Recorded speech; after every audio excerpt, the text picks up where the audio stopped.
గుడ్డివి గిడ్డిదన్నా అంటే గోవ గుయ్యమంటుంది. అన్నయ్య నాన్న అన్నయ్య నా కోసం ఎవరు ఎవరి కాళ్ళు పట్టుకోనక్కర్లేదు. మీ పోట్లాట్లన్నిటికీ నా పెళ్లే కారణం కావాలా? మీకంత భారంగా ఉంటే నేనే వెళ్ళిపోతాను. నువ్వెందుకమ్మా వెళ్ళిపోవడం? పోతే ఆ వెసవ పోతాడు. మనం బయటకు వెళ్ళామంటే రాజ్యాలుగా బ్రతకగలం. ఆ గుడిదేం చేస్తుంది? అన్నయ్య అనాథలకు అభాగ్యులకు ఈ లోకంలో తావే లేదా? గుడ్డిదని దయతలిచి గుప్పిడన్నం పెట్టే దాతలే ఉండరంటావా? నువ్వు ఒక ఫూలు సిస్టర్. కన్న తండ్రి అన్నం పెట్టినంటున్నాడు, ఇక ఊళ్ళో వాళ్ళు పెడతారా? దౌర్భాగ్యుడా, వీడి ముఖాన్ని అంత పిండా కూడా పంపించు. కరెక్ట్, నాకు కావాల్సింది అదే. నేను 12 గంటలకు కరెక్ట్ గా భోజనానికి వస్తానని తెలుసు కదా.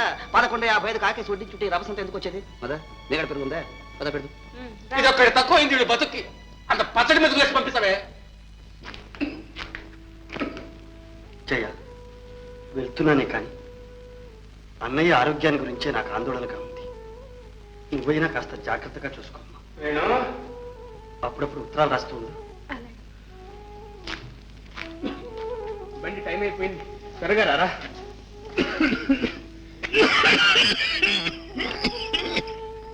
అన్నయ్య, నువ్వు ఇలా జబ్బులు ముద్ర పెట్టుకుంటే లాభం లేదు. ఆ డాక్టర్లు ఇచ్చిన మందన్నా సరిగ్గా తీసుకో అన్నయ్య. ఈ జబ్బులు నన్ను ఏం చేస్తారు? నువ్వు ఆ బియ్య పరీక్ష అయ్యావని వార్త నా చెవిని పడాలి. అప్పుడు చూడు, కొత్త రక్తం పట్టి ఎట్టా నిగనిగలాడిపోతాను. ఒరే, అప్పుడు నేనే నీకు తమ్ముడు అనిపిస్తాను రా. ఎక్కువ బండి ఎక్కువ పని పోయి. శకునం కూడా బాగుంది, త్వరగా పని.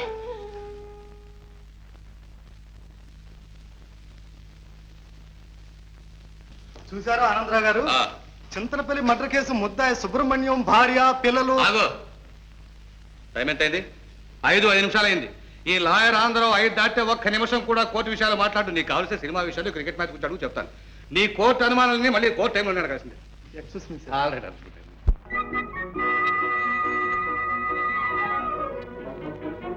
ఎరామూర్తి, బస్ అంతా ఖాళీగా పోతుంటే నువ్వు ఇక్కడే ఉన్నావే? ఓయ్, ఈ బస్సులు విసులు ఎందుకు? అయ్యగారి కోసం కార్ వస్తుంది. కారా? నీ కారు ఎక్కడిదిరా? ఎక్కడిదైతేనే టంచనగా వస్తుంది, చూస్తావుగా. ఎవరా అది? ఒక పెద్ద మనిషి సరిగ్గా 5 గంటకల్లా ఈ త్రోవన వస్తాడు. ఈ త్రోవన వెళ్లే వాళ్ళు ఎవరన్నా సరే కారులో వేసుకుని తీసుకువెళ్తాడు. అది అనుకో హాబీరా, హాబీ. పుణ్యాత్ముడో పిచ్చోడో అది వస్తుందిరా కారు. ఏం బాబు, ఎవరన్నా నెహ్రూ స్ట్రీట్ వచ్చేవాళ్ళు ఉన్నారా? Good evening sir. రండి రండి రండి. ఎక్కరా త్వరగా ఎక్కరా సార్. ఆ అబ్బాయి కూడా వస్తాడు సార్. రావయ్యా రా. వద్దులేండి, నేను బస్సులో వెళ్తానండి. నీ బస్సు కంటే నా కారే తీసిపోయిందటయ్యా. రావయ్యా, ఎక్కమంటుంటేను.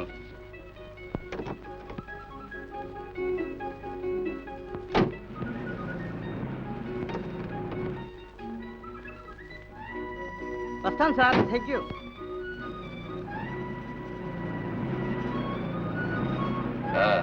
నువ్వెక్కడ దిగాలయ్యా? ఎక్కడైనా పర్వాలేదండి. అదే ఉంటాయా, నడివీధిలో వదిలిపెట్టి అలవాటు నాకు లేదులే. ఎక్కడ దిగాలో సరిగ్గా చెప్పు. నెహ్రూ స్ట్రీట్ అండి. నెహ్రూ స్ట్రీటా? నెహ్రూ స్ట్రీట్ లో ఎవరెళ్ళు? ఆంధ్రావు గారికి. ఆంధ్రావు అంటే ఆ పబ్లిక్ ప్రాసిక్యూటర్ ఆంధ్రావేనా? అవునండి.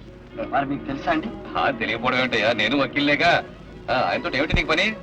ఏం లేదండి, వారింటి కాంపౌండ్ లో గది ఖాళీగా ఉందట, అద్దెకిస్తారట. అందులోనూ చదువుకునే వాళ్ళకైతే చాలా తక్కువకి ఇస్తారట. ఎవడయ్యా నీతో చెప్పింది? ఆ ఆంధ్రావు ఒట్టి పిసిని కొట్టు. వాడేమిటి స్టూడెంట్స్ సహాయం చేయడం ఏమిటి? అలా అనకండి సార్, ఆయన సహాయంతో ఎంతో మంది పేద విద్యార్థులు చదువుకుని పెద్దవాళ్ళు అవుతున్నారు.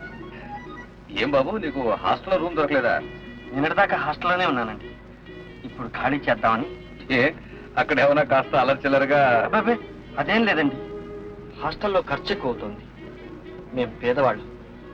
మా అన్నయ్య 24 గంటలు చాకరీ చేసి నన్ను చదివిస్తున్నాడు. ఆయన ఆరోగ్యం బాగా చెడిపోయింది, పనిచేయలేకపోతున్నాడు. అందుకని ఖర్చు తగ్గించుకోవాలని నా తాపత్రయం. Good good, very good. సరే, నీకు పెళ్ళయిందా? లేదండి. ఛాన్స్ పోయింది బాబు. ఇక నీకు ఆ ఇంట్లో గది దొరకదు. ఏమండి? ఆ ఆంధ్రావికి పెళ్లిటికి వచ్చిన పిల్ల అవుతుంది. అందుకని వాళ్ళ ఆవిడ పెళ్లి కాని కుర్రవాళ్ళని ఎవరిని ఆ గడపలో కాలు పెట్టలేదు. నేను అలాంటి అలరి పనులు చేసేవాడిని కాదండి. మర్యాదగా నడుచుకుంటానని మాటిస్తాను. మాటలకు విలువ ఎక్కడుందా ఈ కాలంలో? అదేమి లాభం లేదు. అందులోనూ ఆ ఆంధ్ర పెళ్ళామని చూడు, అమ్మ బాబోయ్ మహాకాళి. నువ్వు పని చేయరాదు. ఏమిటండి? నీకు పెళ్ళి అయిందని చెప్పేసి. నాకా పెళ్ళా? అబద్ధం ఎలాగండి చెప్పడం, అందులో ఆ పెద్ద మనిషితో? ఎక్కడో ఎర్రిబాబులాగా ఉన్నావు. అవసరానికి అబద్ధం చెప్పడంలో ఏమీ తప్పులేదు. వద్దండి. చెప్పవేంటుంటే కావలిస్తే నేను సిఫారసు చేస్తాను. అక్కడ మాత్రం నువ్వు తొనకండి చెప్పేసి. ఇదిగో నీకోసం చెప్తావటయ్యా. మీ అన్నయ్య నీ కోసం అంత శ్రమ పడుతుంటే ఆయన శ్రమ తగ్గించడానికి ఒక చిన్న అబద్ధం చెప్పలేవు. చెప్పలేవా అని. సరే సార్. అదే